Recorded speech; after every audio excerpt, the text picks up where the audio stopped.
Понеделник, 7 јуни и време е за нов спортски преглед на КМ телевизија. Спортски преглед еден ден пред заминување на македонската фудбалска експедиција на историскиот дебитантски настап на европските шампионати. Почнуваме во Букурешт на 13 и на 17 играме таму со Австрија па со Украина и на 21 се селиме во Амстердам, каде ќе го одиграме последниот надпревар од групната фаза против Холандија, но се надевам не и последниот надпревар на ова европско првенство. Знаете, кои се твоите очекувања како обичен гледач, како навивач од настапот на македонската фудбалска репрезентација на европското првенство? Се исполни сонот наше детство. Радост, еуфорија, очекувањата се како и досега. Фудбалерите да дадат се од себе, ние да ги бодриме на прав начин и да имаме малку среќа. Се друго веројатно ќе си дојде само по себе. Навикнати сме во изминатите неколку години репрезентацијата да игра на високо ниво со квалитетни репрезентации, да остварува значајни резултати. Шлагот на тортата ни дојде на 12 ноември во Тбилиси во Грузија, кога го славевме пласманот на европското првенство и сега одиме да се надигруваме против најдобрите во Европа. Фокусот на целата јавност ќе биде насочена можеби кон Македонија, помалку веројатно кон другите репрезентации, затоа што сме дебитанти и најсентиментално ќе гледаат врз нас, но ова е нова, одлична, прекрасна прилика и за репрезентативците да го докажат својот квалитет и да не навикнат на нови големи надпреварувања во иднина. Официјално Фудбалската федерација на Македонија што очекува од настапот? Јас како спортист знам да кажам, ако не планирам да победам, воопшто нема и да излезам на терен. Меѓутоа, кои се очекувањата на Фудбалската федерација на Македонија? Дали самиот пласман на европското првенство е успех сам по себе или може да се надеваме дека ќе поминеме барем групата? Во стратегијата на Фудбалската федерација на Македонија една од битните точки во претходната стратегија беше пласман на големо надпреварување. И тоа токму на Европското првенство 2020. Тоа го исполнивме. Значајна цел која што никогаш во историјата на ФФМ тоа не се случило. Не зборуваме за младинската репрезентација до 21 година. Од тука самиот пласман е успех. Не мислиме дека треба да создаваме дополнителен притисок врз било кој во однос на резултатите, затоа што знаеме каде одиме, против кого играме. Тој притисок веројатно е подобро да го чувствуваат Украина, Австрија или Холандија. Знаеме на кој начин заминавме во Дуисбург против Германија, знаеме како се вративме. Јас се надевам дека сплотено ќе можеме да ги пречекаме фудбалерите по крајот на европското првенство во нашата држава, во главниот град, во градовите низ Македонија, за да се слави и играта, дај Божи резултатот. Ако во тоа успееме, тогаш сите ќе бидат и радосни и среќни, ќе имаме причина за дополнителни цели кои што ќе се поставуваат во иднина. Кажав во најавата дека утре експедицијата оди за Букурешт, тој долго очекуван 8 јуни, кога македонската фудбалска репрезентација ќе замине во тренинг кампот во Букурешт. Кои се деталите? Колку луѓе одат во репрезентацијата? Колку време ќе се остане во Букурешт и кога одиме за Амстердам? Најпрви заминува репрезентацијата заедно со луѓето кои се задолжени за логистиката околу националниот тим. Првиот чартер лет е утре. Фудбалерите, стручниот штаб и мал дел од луѓето задолжени за организација на надпреварите и Европското првенство од Фудбалската федерација на Македонија заминуваат во Букурешт. Таму е нашата тренинг база на прекрасниот тренинг центар на Стеауа Букурешт. Надпреварот е на 13 против Австрија, 17 рековте против Украина и последниот на 21 против во Амстердам против Холандија. 2 дена пред тоа заминуваме за Холандија во Амстердам, а базата на македонската репрезентација и во случај, дај Боже да се пласираме во следната фаза, ќе остане Букурешт и тренинг центарот на Стеауа Букурешт.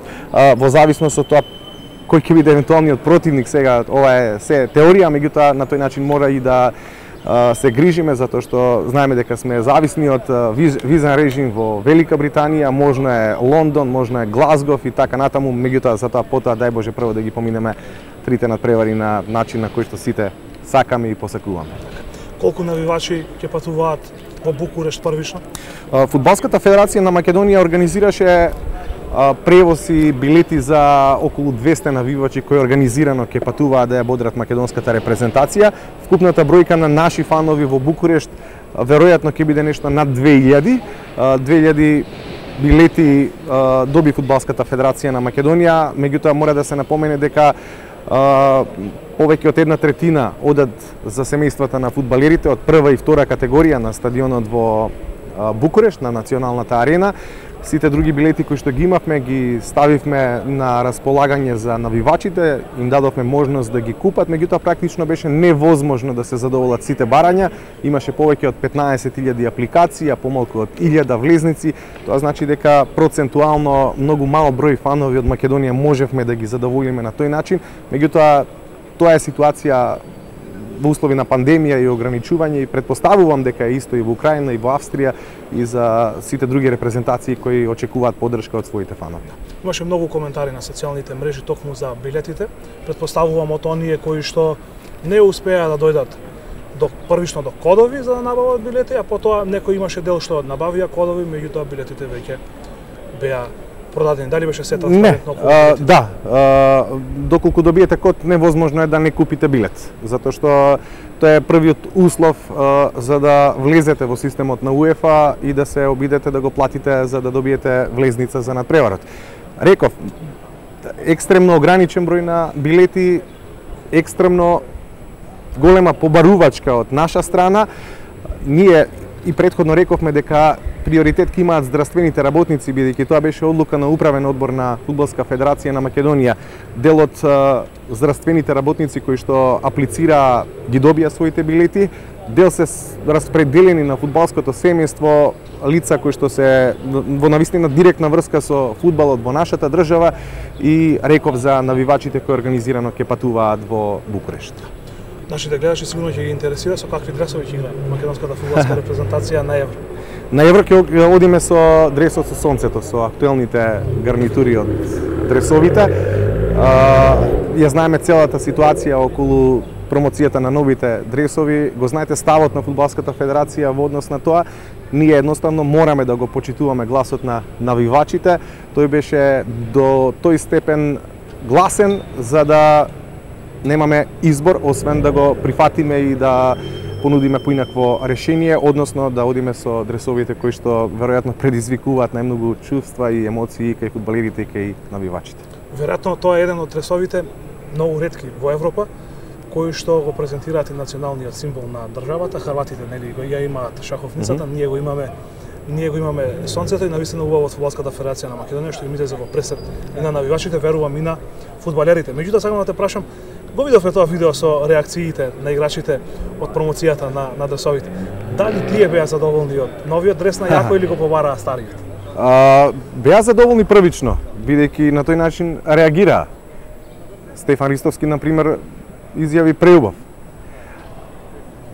Знаете, сакавме и преку нашиот национален символ балканскиот рис да ја истакнеме таа карактеристика и да ја отсликува и оваа репрезентација, острина, јачина, координираност и од таа намера се решивме за поинаков дрес, поинаков символ кој исто така не отсликува нас. Меѓутоа на крајот се покажа дека е можеби решение кое што не е во прав момент и во однос на бојата и во однос на апликацијата, ама мора да се напомене дека на крај промена на дресови бара и фудбалерите и ние се обидовме да го исполниме тоа барање. Здравје Боже, ќе чекаме некоја следна прилика и веројатно директно ќе се вклучат и навивачите и јавноста во изборот на новиот национален дрес на Македонија. Веројатно ќе бидат понудени повеќе опции, па можеби некоја онлайн анкета да има. Па тоа е веројатно најдоброто решение. Знаете, на европското првенство сите ќе навиваме за Македонија, тоа е јасно.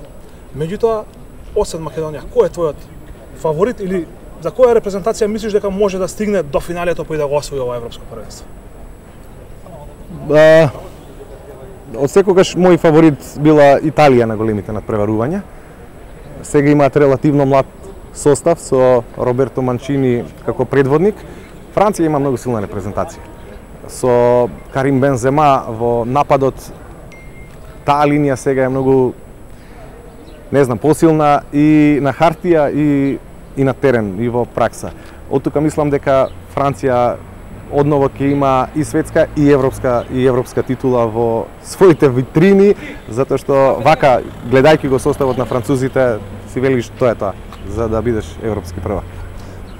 Злате, уште еднаш ти благодарам за гостувањето во спортски преглед на КМ телевизија. Ви посакувам многу успех и на репрезентацијата, но и вие кои што ќе бидете во делегацијата, достојно да ја представите Македонија на европското првенство. Ви благодарам за целата поддршка која што ја давате на секаков начин, не само кога е во прашање репрезентацијата на Македонија, туку и воопшто надпреварите од македонското фудбалско првенство, сите случувања кои што се поврзани со инфраструктурата и со работата со академиите и младинските категории, и ете, да се видиме повторно по крајот на европското првенство и да зборуваме за убави работи кои наистина не прават радост. Ти благодарам за слушање. Ми беше драго. Тоа беше денешниот спортски преглед. Имавме разговор со портпаролот на Фудбалската федерација на Македонија Златко Антоновски. Ви останете да гледате КМ телевизија. Во четврток продолжуваме со спортски преглед, кога гостин ќе ни биде поранешниот македонски репрезентативец Славчо Георгиевски Тупан, со кого ќе го анализираме европското првенство на само еден ден пред официјалното започнување. Довидување и се гледаме повторно во четврток.